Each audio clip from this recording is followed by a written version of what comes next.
I'm Rachel Horgan. Join me each episode as I sit down with a guest co-host covering the latest business stories in the Seattle area. We'll read the news so you don't have to. This is The Weekly.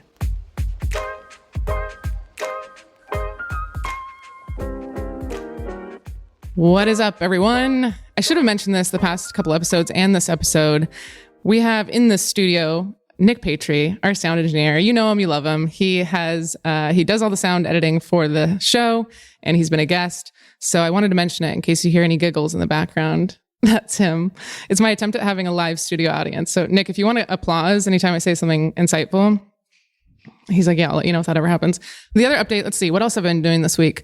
I think many of you know I work part-time for Seafair. So I am booking bands, and I'm pretty much booked most of all of 4th of July. If people didn't know, Seafair puts on that 4th of July festival at Gasworks Park.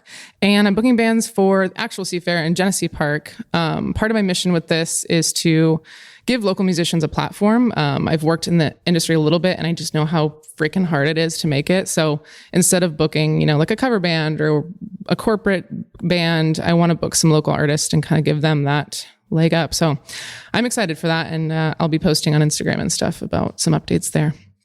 Okay, I think that's it. I don't really have a lot to say. So I'm going to introduce my guest, Lisa Howard, Executive Director for the Alliance for Pioneer Square. Hi, Lisa. Hi, thanks for having me today. I'm excited. What's cool about season 2, so season 1 was mostly people I knew through Puget Sound Business Journal, through personal connections.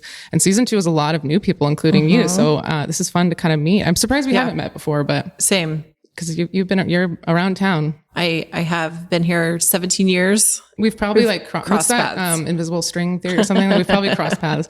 But like you said, you've been part of this organization for about 17 years. You hold a master's in business at the UW Foster School of Business. And a fun fact about you is that your first job was a seamstress. I was. Do you still sew? Sometimes I have children, so I sew less than I would like to, but... Oh, I thought you were going to say more, like sewing their costumes or something like that. Not yet, between full-time work and 2 young kids. A little busy, I bet. I want to know, for those that don't know, what exactly does the Alliance for Pioneer Square do, in your words? So we are an economic development organization working towards the betterment of Pioneer Square. We do that through programs in marketing, communications, business development. We do business recruitment, business support, advocacy for the neighborhood. And we also have a public realm role, making sure that anything from, the trash cans are picked up, or we're bringing attention to it and getting it done, or all the way up to long-term planning for our parks and public spaces. Wow. So everything that makes Pioneer Square. And then exactly what is the outline of it? I think it's stadiums to what street? It's with the Pioneer Square Historic District. So it's loosely the water over to 4th, and then Columbia down to King, with a tail end along First Avenue to Royal Borough. Okay, got it. I wore my Mariners hat for you. Oh, I love it. Yes, to be in theme. And then I also want to know, how did you get into this line of work? When I looked at your past, you worked a little bit with DSA, but I did. But a little bit accidental. I graduated from University of Nebraska. So okay. Midwestern girl, grew up there, was doing seamstress, decided I needed a big change, lived in Vegas for a couple of years, just for fun. I had family there, and then moved up here, and really, I started, Starbucks, as everyone works as a barista. Barista. Okay. No, as a barista. Yeah. The Cheesecake Factory recently burned down. So sad. Yes. Started here. That actually allowed me to move to town, because I just transferred between stores from Las Vegas up to Seattle. So that's how I got here. And I came across a seasonal job with Downtown Seattle Association as a holiday marketing position. And my role overlapped with some of the work that they were doing in Pioneer Square at that time. And the director needed help. And I ended up volunteering for about 3 months until I said, maybe you should hire me. Yeah. Because you need me. And the rest is history. I love that. So, there's always that fine line between, I think our younger generation is I'm not going to do work for free. And they've kind of influenced all of our mindset, which is good. I think a lot of times we were all being taken advantage of. I definitely have some stories of that. And on the flip side, we talked to Maria Kohler-Kochiar, and she was kind of volunteering a little bit with a company. And then they were like, hey, do you want to be our CEO? Yeah. So I think to your point, sometimes it does make sense to kind of volunteer for a little bit. Yeah. I am glad people have advocated for themselves, because I was working 2 part-time jobs, barely making ends meet. and volunteering. Yeah. And, it shouldn't be that hard, but, looking back, I'm glad I had that period of challenge because it really made me who I am today and made me be able to navigate the challenges I face. Yeah. In the job, in life, and it's all good. Absolutely. I'm saying it out loud. I'm putting it in the universe, but I've decided to not take jobs for free anymore. Do you like how I'm going up? I'm not even confident saying it out loud. No, but I've been like emceeing events and moderating panels. I have the next one. But then after that, I'm going to try to say no. Yeah. Well, it's one of the things we did early as an organization was we don't ask for donations from small businesses for free. If we need to put together a basket or need gift cards, there's some cases where people are absolutely insistent and it happens, but for our main goal is to pay for that product. Same thing with arts is making sure whether it's music, performance, visual, whatever it is, pay up front. Do not ask for being able to give people exposure through our work. I worked in the music industry a little bit, and if not myself performing, advocating on behalf of others, and the amount of times I heard it'll be great exposure. And I myself used to say that too. And now being on the other side, I'm like, oh no, this is shitty. So, and if you can't pay for it, should you be doing it? Well said, Lisa. Well said. Thank you. I will say I like you even more knowing that you worked in for all of that, but also that you worked in service industry. I've worked in restaurants and things like that. And I think all people should do retail or restaurant or both at one point in their life. 100%. And they will be 1,000% better people. Like take your driver's test. Yep. Like all the required things. And one of them is working there. Yes. Definitely. Okay. So we've got 4 stories for you today. The first one, it's not directly based on an article. There are a couple articles that I'll put in the show notes if you want to reference, but I wanted to do kind of like a state of Pioneer Square. And we're going to spend most of our time on that, but we do have a couple of the stories we'll touch on. So the first one is that. Second one will be Sound Transit is starting light rail testing on I-90. Then we'll talk about the new business taxes that passed. I try to stay out of politics and stick to businesses, but they're so intertwined that sometimes they do overlap. In this case, it did. And then the last one will be glass elevators came to the Space Needle. One of them's already open, actually. All right. So let's do it, Lisa. Awesome. First one, I don't really have anything to recap because there's no article. So I'm going to start with you.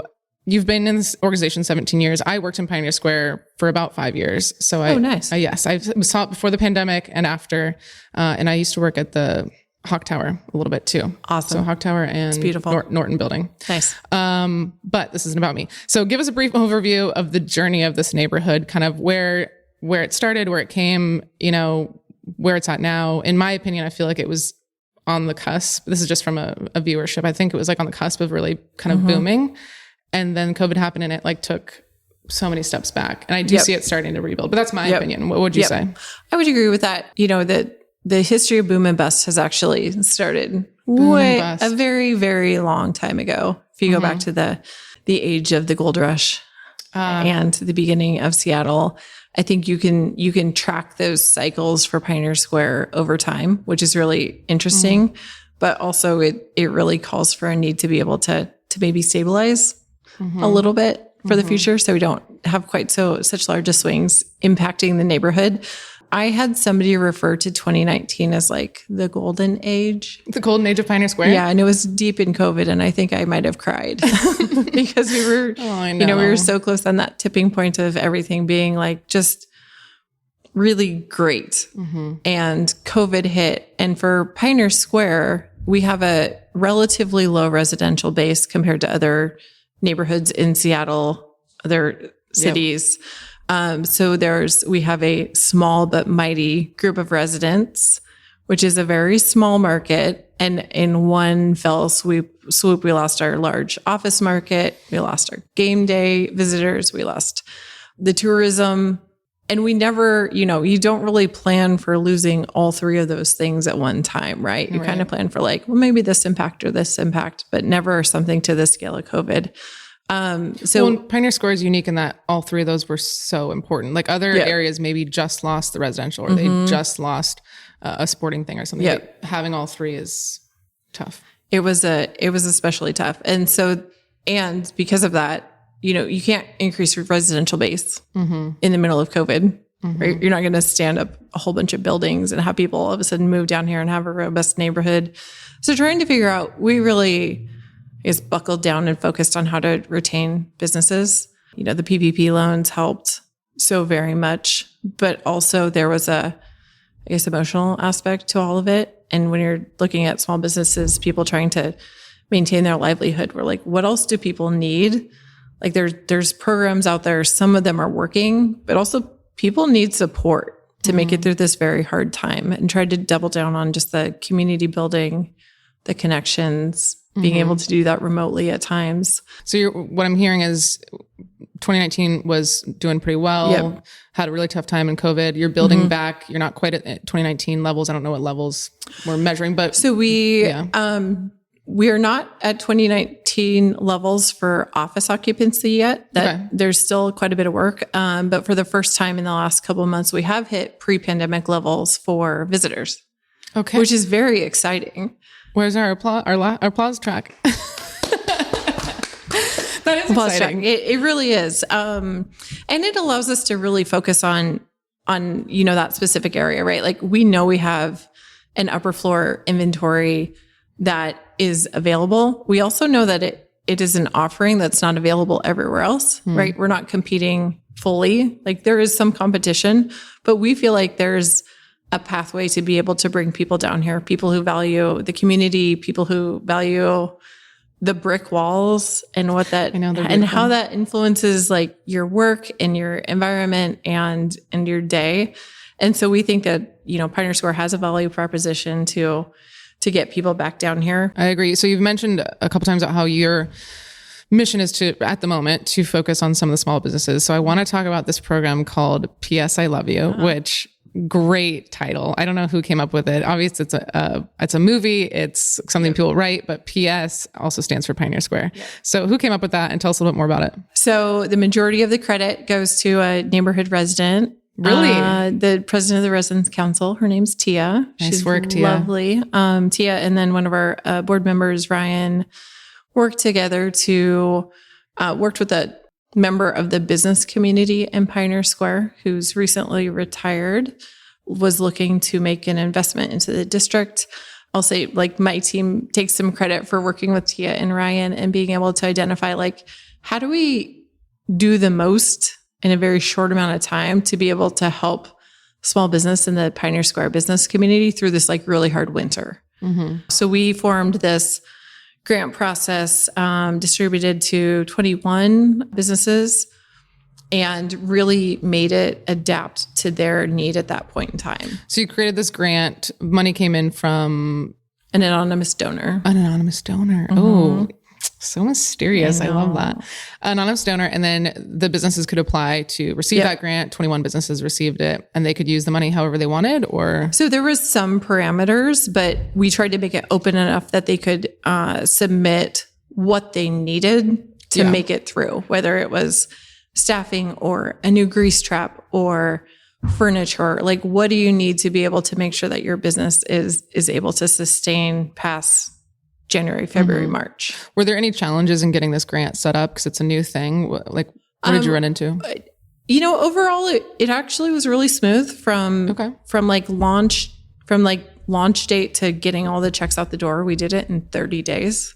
Oh, which I never thought I'd be able to say that. You know, at the beginning, I was like, "Oh no, we need more time." And then I'm like, "No, we can do this. Wow, we can do this well."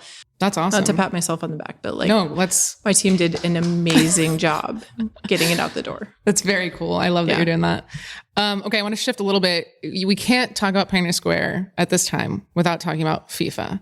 But before we dive into FIFA, we had the MLB All-Star here. We did. And that was huge. So I want to know, what was that experience like for you? And what were some things that you learned from that you're going to then take into the FIFA? I think that, you know, the biggest takeaway from MLB is it was such a big national stage moment for Seattle. You know, there was all of the activities around the different games that happened, all the excitement around it really brought an energy. And that was really great. And our biggest learning was that with that national stage, the most important thing on the ground is to keep an eye on like the number of people coming through. Because one of the facts about the game is that the stadium has a capacity number and it's not going to double just because it's fun, right? Like that demand. And so the learning on the ground is that don't overestimate who's coming, because we know a lot of these things, right? We know the crowd of a Seahawks game. We know the crowd of a large concert. Stray Kids, even this last weekend. Okay. Like there was actually lines into Pioneer Square. It was crazy. And we can base these predictions in reality of what we already know, right? We're not setting up something in a field and trying to figure out how many people are coming. The venues have capacity that results in some overflow, but really basing it in what we know and not overestimating attendance. And you're kind of talking about like not necessarily people in the stadium, but people out here in Pioneer Square, they're walking around. I know when I walked around for MLB, I noticed things like there were decals on the ground of pointing you in a walking direction and it took them a very specific path that we wanted to show them. There were people that I looked like buskers because we wanted that environment, but I know on the back end they were paid, which was very cool. So there's things like that people that, a lot of the team is working to make this whole area exciting. Is there anything else specific that like worked or didn't work behind the scenes in terms of MLB as you think about FIFA? I think the thing that didn't work for the neighborhood, and this is through no fault, it's a completely logical thing to go into, is that there was so much hype and excitement about the games. People who worked here came into the office every day, stayed home that week. Oh, right? To avoid the crowds. They were fearful they just didn't want to deal with the crowds and the traffic and, XYZ. So instead of it being a net increase, it's a trade-off. You lose your daily customers and they're replaced with this number that may or may not be equal. And I think figuring out how to balance that out a little bit is a major goal for Club World Cup and FIFA World Cup next year. Okay. One more question on FIFA, and that is, I guess it's two combined, but what are you most excited about for FIFA coming to Pioneer Square specifically? And what are you most concerned about? I know you mentioned number of people, but. I'm going to start with concern first because I always do. Okay. Bad news first. I always want to keep an eye on operations and safety first and foremost. So there's going to be more people than there were during MLB. Like it's just a fact of World Cup, and it's going to be amazing. So making sure all of the measures are in place, from Pioneer Square all the way down past the stadium, up at FanFest, everywhere, so that everyone can have a good time in a well, managed and protected environment. And there's a lot of thought and work going into that on every level. The thing I'm most excited about is showcasing Pioneer Square. We're at I know you asked earlier where we are, but we're at just interesting moment in time here. A lot of people are missing it because there's, previous perceptions and narratives about what is or isn't true about Pioneer Square. And there's, some level of avoidance, but what we have is spectacular. Yeah. I mean, I love it down here, but I think you mentioned it and we have to talk about it. It is no secret that the perception of Pioneer Square is that it's sketchy and homeless and not safe and things like that. So kind of talk to us about the distinction between homelessness and criminal activity and what the Alliance is doing to address both of those situations. Yeah. It's been a long-term kind of goal or work area of the Alliance is to try to educate on the nuance of what's happening and what's not happening. I think there's this generalization of homelessness, right? Because it's easy to just say homelessness and, put it away over here and make it something separate than yourself. We have 6 major human service providers that are down here. They're part of the community. They're throughout the community and they serve a whole lot of people. And being able to differentiate between just how uncomfortable it is to see like someone suffering or the perception that they're suffering versus, like you said, criminal activity, and making sure that that's not allowed within this environment where there's people who are on the lower end of the socioeconomic scale. Yeah. And so some of the work we've been doing is working with the city of Seattle, trying to identify like what are the holes in the system. They've done a lot of work through unified care team, building up the care team response with fire and police as the third leg of the response system. And we still see this kind of midterm need that people have, where they might be having a mental health crisis or sometimes some sort of other reaction on the street and sidewalk, and just being able to make sure that there's a resource that people are comfortable reaching out to immediately respond to that, so that people don't feel that risk to themselves or others. Yeah. And sort of along the lines of public safety and security, I mean, we have to talk about, there was the shooting recently. Unfortunately, one of the articles is that number of shootings in the area is 8 so far, which is 3 more than the prior year. So what is the Alliance doing / what do you wish could be done? I guess anything you want to say to address kind of what's going on? Yes. I think first and foremost, our hearts just go out to the victims' family and their families. Thinking you're going out for a fun night out and having it end in tragedy is just not okay. On the shooting side, the incidents that we've had this year, we had the first one of the year, but the next shooting was 12 hours later in Ballard. So the numbers don't tell the whole story. They don't tell the whole story. It also points to the regional gun violence and how bad it has gotten. It's not a Pioneer Square isolated incident, and it really does need to be addressed. That being said, we recognize that there has been some hotspots this year. So one of the kind of tactical responses that actually is on the street right now is working with the lot owners to close the parking lots at 2 a.m. So it's available for parking. It's not available to come and hang out from 2 to 5 a.m. and cause problems or incite violence in the district. And efforts along those lines, increasing cameras, all of the basic public safety, nightlife initiatives.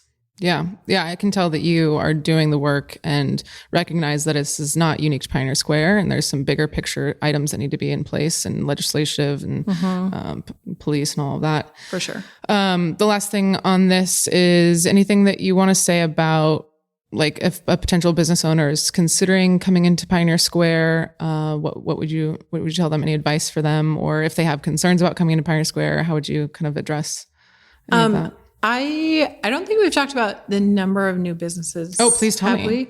So 2024, we had about 20 new businesses come in, and we just reached that number for 2025 as well. So we're sort of doing really, really well in the retail front this year with another. Say it again. You've 24, you say? So in 2024, we had 20 new businesses. Okay. In 2025 year to date, you've already hit that. We've already hit that. That's incredible. It is incredible. Some of this stuff was a long time coming, long-term projects and leases that have finally come online, and we're so excited about that. But we also have another 12 signed coming in. Wow. So we're seeing just this really fantastic increase in the offerings on the street and really unique stuff. I know we're kind of ending on like a sad note, but I like from the last few questions, but I want to emphasize, like you said, we've got new businesses coming in. We have FIFA coming in. We have the new waterfront park. I think that we are really on track to get back to 2019, even beyond. So I just want to make that clear. I want to address some of the stuff that's happening, but I do think that Pioneer Square is making a huge strides. Yeah, I agree.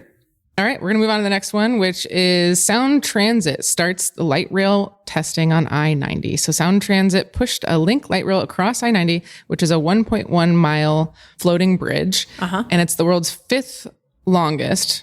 I kind of wanted it to be higher. 5th feels like you're not even in the top 3. You're not in the Olympic grid. The world's a big place. I know. I just want to be number 1. But it's the first in the world to run a light rail across it. So we've got that. We do. It was originally supposed to start in 2020 and then 2023, and then it was delayed more because it wasn't constructed to engineering designs. The former Sound Transit CEO, Julie Tim, I think it is, said, which bummer, but also glad that she flagged it because we don't need anybody rushing through this building of these things. So this pushed things out to be done. It said originally possibly late 2025, so late this year. And then now they're saying early next year. I think anybody that's ever done any remodeling in their house knows that we're right on track. Estimates mean nothing. But I want to talk about transportation. So how do you see, I guess do you see this specifically impacting Pioneer Square? Do you think people from the east side will come in a little bit more? Yeah, for sure. I think just the ease of use of the light rail system, it's a no-brainer, right? Whether it's game day, event day, just coming down, like it makes perfect sense to jump on the train. Totally. It's going to be great. I think it'll really make some improvements. Have there been any changes to transportation in this area? I think there's a new waterfront shuttle that's free, or maybe it's not new. So it has been around for a number of summers now, but it is new again this season. So the waterfront shuttle runs from Pioneer Square, King Street Station, all the way up to Seattle Center, all the way up and down the waterfront. It's a free hop on, hop off, very visibly recognizable. How do we find the schedule? Is that somewhere? It is on, we do have a website up. Can we share the link out? Yeah, of course. Yeah, we'll get that. We'll get that posted and over there. I'm really into my public transportation era. Yeah. I'm a real public transportation girly. That. I was not before. I was very stressed about going the wrong direction. And I'm like, how do people know when the buses arrive? Like, I don't get it. Well, this one goes in a circle. Oh, that's easier for me. Yeah. Great. And shooting for like 10-minute headways. So if you miss it, perfect. Just wait 10 minutes or go get ice cream and come back and it'll be there. So we got the waterfront shuttle. That's exciting. Is there anything else you want to talk about in terms of transportation as it pertains to Pioneer Square? It's always interesting to see the evolution of things. It's still really easy to get down here on transit. I take the bus from Queen Anne down here. Yes. The bus, the light rail, the ferry. All the things. The sounder. The water taxi. The water taxi. This feels like a game. All the things come here. Lime scooters, bikes. No, I'm just kidding. Lime scooters and bikes. Just all the things. Yeah. Uber, Lyft. Everything comes here. It's really easy to get here. I know there's also been this like long-term fear of parking. I do have a fear of parking here, yeah. But it's gotten a lot better. I'm right out front. See? It's not that those perceptions, they stick with you. I'm dispelling the myths. And also the more that you practice, the better you'll be at it. Because you know where all the spots are. Yes. I agree. 100%.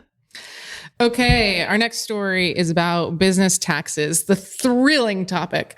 So Governor Bob Ferguson approved the new taxes on businesses, and it's to help with the state's little old $16 million budget shortfall.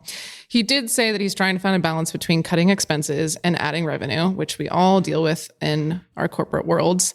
And there's three aspects to this new bill. One, it's an increase in business and occupation tax rates. So those are called B&O tax rates.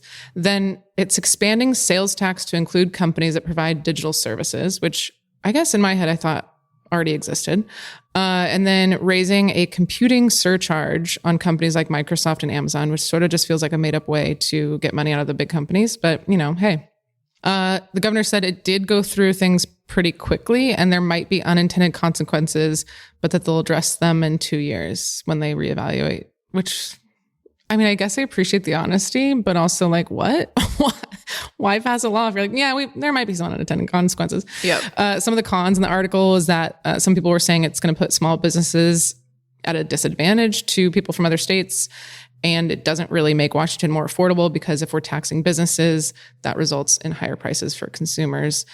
And the last thing I'll note on this article is that, as a reminder, Washington was one of the few states without personal income tax. And you know this if you've ever filed taxes in a different state. I used to live in California. You were in Nebraska. Yep. And I had to file federal and state. And now when you're here, you just do federal. So I think that's another thing that they're kind of trying to figure out of how to afford things. So any initial opinions on your side? I think that, the budget problems are real. And we do have to acknowledge that resource need at state, county, and city level. Our focus is really on how it's going to impact the small businesses. I think, through COVID and even before then, people have said anecdotally, it's really challenging to run a small business here, and you have to find that through path to make it worth it. There's some very, very magical small businesses down here that have such unique offerings, but they need to be able to make things pencil, they can't operate in the red for 2 years like a corporation could if need be. So really trying to focus on, if impacted, how do we retain them or make sure that they can, be in the black Absolutely. and continue to operate. And I think your grant is a good way to help some of those small businesses. You mentioned, we're kind of talking about budgets and being able to afford things. So I want to hear a little bit about how the Alliance is funded. Absolutely. So we are a nonprofit 501c3. So we are funded through a number of different mechanisms. We manage the Pioneer Square BIA, which is the business improvement area, which is a tax in the geographical district of Pioneer Square. Oh. So businesses pay in about 20 cents a square foot, give or take, to a fund to help to implement programs and projects to help improve Pioneer Square and the business community. That's about half of the organizational budget. And then the rest, we've done mitigation projects with some of the large construction projects, helping to offset the impact of the construction, grants, and other funding sources. So we have a RCO grant through the state of Washington right now. We're doing a project to redesign Pioneer Park. And there's... Oh, I didn't know that. Yeah, it's very exciting. That is cool. Yeah. And there's a lot of different grant sources. And then fundraising is the final piece. So some Direct money donors from the state helps you a little bit too, or no? So it's a one-off, but that state money is helping fund the park project right now. But then other than that, it's the percentage from the businesses per square foot, the grants, and then the fundraising from whether that's corporate or individual people. Yep. Okay. Is there anything you can tell us about the new park? Like, is there anything with the design? It's all online. Yeah, it's all online. Oh, it's all over there? Okay. Yeah. Where have I been? It's a really interesting plot of land. It's not necessarily very large, but it has a very, very deep history. It was a street at one time with a small triangle. There's a lot of the indigenous history with the totem. It's a number of, the Pioneer Building, the pergola, and the totem are on the National Registry. Is this the same? I'm thinking of a different place, but where are the firemen? The statue of the firemen? That's Occidental. Oh, that's Occidental. So First and Yesler is Pioneer Park. Yes. Okay. Yep. So trying to figure out how to improve sightlines, improve the connectivity to the building and the street, make it a little bit more welcoming. It's a great space. So it deserves a little love this year. It does indeed. So you've talked about kind of how you get all this money.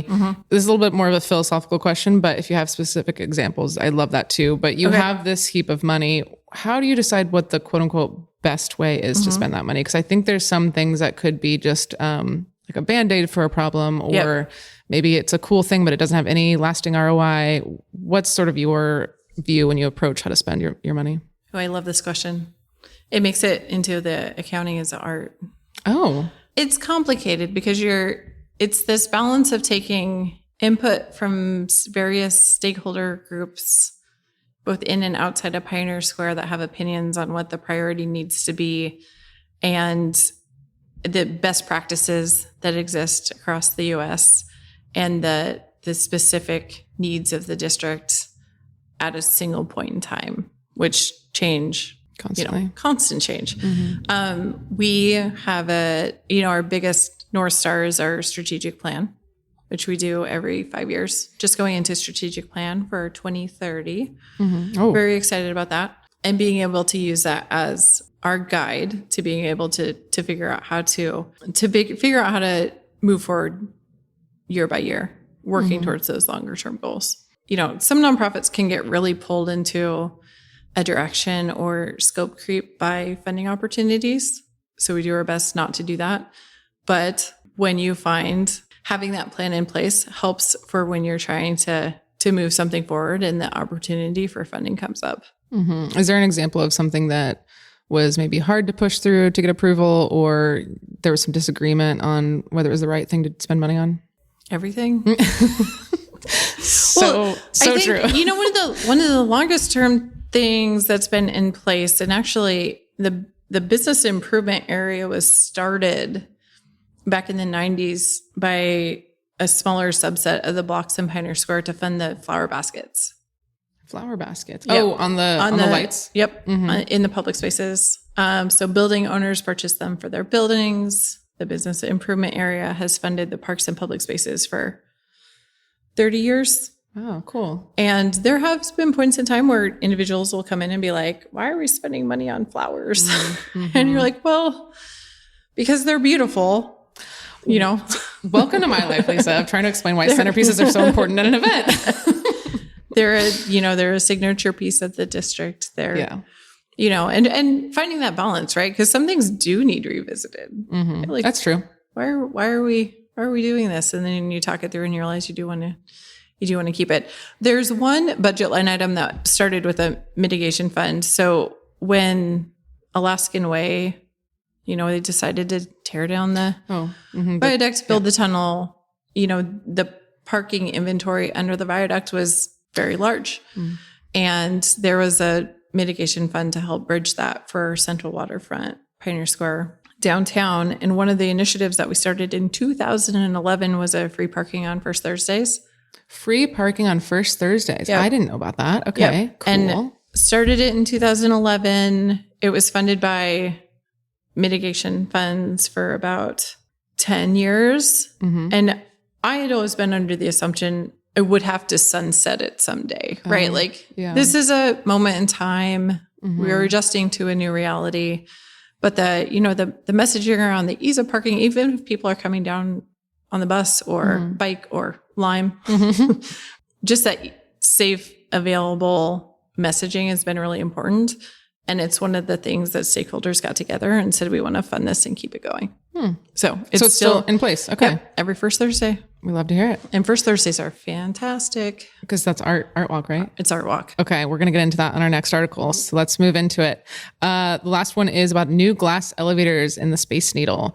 So you can now ride to the top in a floor to ceiling glass elevator. It's first of its kind in North America. Speaking of being first and best, you can see the mechanics of an elevator. Like as you're in it, you can see the mechanics of it. And it's in addition to, I don't know, I think it was a couple years ago, 2 years ago, where they changed the bottom to the revolving glass floor. So we're really into our glass over here at Space Needle. And there's 2 other elevators. I guess those are scheduled to be done in 2028. Otis is the elevator operator. And so they built the original elevators for the Space Needle and they built them for the Eiffel Tower. I learned that in the article. Yeah. My personal opinion is, I don't know if I need it. I don't know if I need to see the insides of it's how a little works. terrifying. I'm scared. Having a slight fear of heights. Yeah, do you? I do. Yeah, I don't mind being up high, but I don't want to like jump off. Like I'm not one of them to jump off a big rock and go jump into the water, or I don't need to like see. I think if I can see the mechanics of the elevator and the ground below me, the anxiety attack like just creates itself. Yep. Okay, so Space Needle is not in your Pioneer Square. For people who aren't familiar, that's a little outside of it. But it's one of those things where rising tide lifts all boats. So I think increase in tourism in any of Seattle is going to increase that for Pioneer Square. Do you have any kind of examples of how changes to the waterfront or Seattle Center, like how are other areas impacting Pioneer Square? You know, it is all boats rise together because we do need tourists to come into town, you know, especially with recent projected drop-offs from our Canadian friends and other current issues. It's now more important than ever to make sure that people are still coming here, whether by boat or by airplane or driving in from Eastern Washington. We don't have a Space Needle, which is fine because we already have one in Seattle. But I feel like the offerings in Pioneer Square are really vast and stuff that, you know, the things that you can do down here, you can do repeat, right? Make part of your routine. You know, if family comes Space into Needle's town, like, you don't go to Space Needle every week. That would be. I mean, I'm sure that's a lot. It's like the equivalent is Disney adults. It'll be Space Needle adults. And dress up like the Space Needle. Oh my God, I love it. No, but right, like when you have family or friends come into town and you want to take them on the underground tour beneath the streets. Which, oh my God, which is I can't believe we haven't talked about that. It's very cool. It's so cool. It's such a, you know, it was started by a family. Oh, I didn't know that. Okay, cool. Yeah, like that. Bill Spidell back in the day. It was part of saving the neighborhood, getting the historic district designation in the 70s, and also turned it into a really great, lucrative business. Win-win. Win-win. No complaints about that. But it also shows a side of history that most people aren't aware of, right? You don't really think that the sidewalks are hollow and that there's an underground. There's an underground city. You can walk around in it. If people haven't done it, I did it after I'd been living here 9 years. And what I took from it, Madame Lou, which is the Crocodile redid their venue and they named different parts of it. I don't know if you know this or been there, but there's a room called Hereafter, there's room this, whatever. And one of the stages is called Madame Lou's. Excellent. Which is... She'd be so happy. I know, which is a nod to Madame Lou, who ran like a brothel.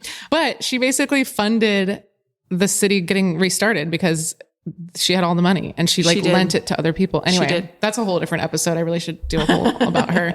But I wanted to ask, Space Needle's got this new elevator. Is there anything new in Pioneer Square? And also I want to give you a chance to talk about Art Walk because all my friends have gotten into Art Walk and it's kind of like, I feel like it's getting popular again. Art Walk is so fun right now. Just the energy in the neighborhood, everything going on is just like, it's definitely a don't miss on the Seattle list right now. One of the reasons that Art Walk works, in my opinion, it was started by the galleries in the 80s, trying to increase their traffic. But today, there's no central organizer of First Thursday Art Walk. I don't think people realize that necessarily because it's an event. But what happened over time was that a critical mass of venues, art galleries, but also people, other types of businesses, invited their membership or customer list down on the same day. And it was enough people that it's kept going over time. Oh my God, it's all organic? It's all organic. That just blew my event planner mind. I'm shocked. I'm shocked by that. Over time, we've done a map to try to, people kept asking for a map. Where's the tour start? Was my favorite question back in the day. Yeah. And I'm like, oh, well, that's not how that works in any way, shape or form. But we've done a map. We have a really robust social presence around it right now, trying to make sure people have access to everything that's going on. So they hit the places that they want to go. And it's just such a fun night. Remind me when it is first. Is it still first Thursday? So yep, it's the first Thursday of every month. With the parking. Lines up with the parking. Genius. Yeah. All right, we're gonna end the episode with. I gave you a choice, but I guess I'll ask you both because why not? One of them is, what do you do when you get motivated? If you don't feel like doing anything, what do you do? And the other one is, what's your hot take? My hot take is only gonna resonate with a very select group of people. Okay, it's niche. But I want to say operations and maintenance are sexy. Like they really are. Okay. Like the foundation of what we do and how we do it is that daily grind. Yes. And we as a city, we just need to lean into that. We don't need to make the shiniest, newest, most cutting edge thing. We need to do our work and do it well. Yeah, I think we can get distracted by a shiny thing. It's like, let's just make things operate. Yep. That is very relatable. I agree. Operations is sexy. Okay. And when you don't want to do your job, what do you do to get motivated? It anyway. I grew up on a farm. Okay. Yeah, I guess it goes back to that. Like if you don't get up and feed the cows don't get fed. I have not heard that. I Until understand right it, now. Though. Yeah. Yeah. It makes sense. Nobody else is going to go out and feed them. Yes. No one else is going to send the email for me. And I think, there's been times of more challenge than others in the district, as I bet you can imagine. And I think the thing that keeps me going though is like, there's these like rays of light. And every time you hit something really challenging, there's this little bright light that keeps pulling you along. Yeah. Oh, I love that. We have such potential and it's such an amazing place. And it's worth all the, what do we say, blood, sweat, and tears? Absolutely. Yeah. Yours are better than mine. My hot take was that I hate when restaurants try to make their own ketchup because Heinz Who does that? Like these restaurants that are trying to be cool and like, they're trying to be. Aiolis are good though. Yes. Aiolis, yes. Ketchup, no. Give me the Heinz. What are you trying to prove? Anyway, that's my hot take. Okay. Once again, come to Pioneer Square, come to Art Walk first Thursday, support local small businesses here in Pioneer Square, take the bus, however you need to. And there's a free shuttle Free waterfront shuttle. Thank you. Free waterfront shuttle. And yeah, I think that's all I have. Awesome. Thank you. Thanks, Lisa. This has been The Weekly with production assistance from Nick Patry. If you liked what you heard, rate us and write a review on Apple Podcast or Spotify. We love listener feedback, so if you have any story suggestions, comments, or complaints, email us at info@theweeklyseattle.com. Make sure to check back next Sunday for the latest local business news. We'll see you next time.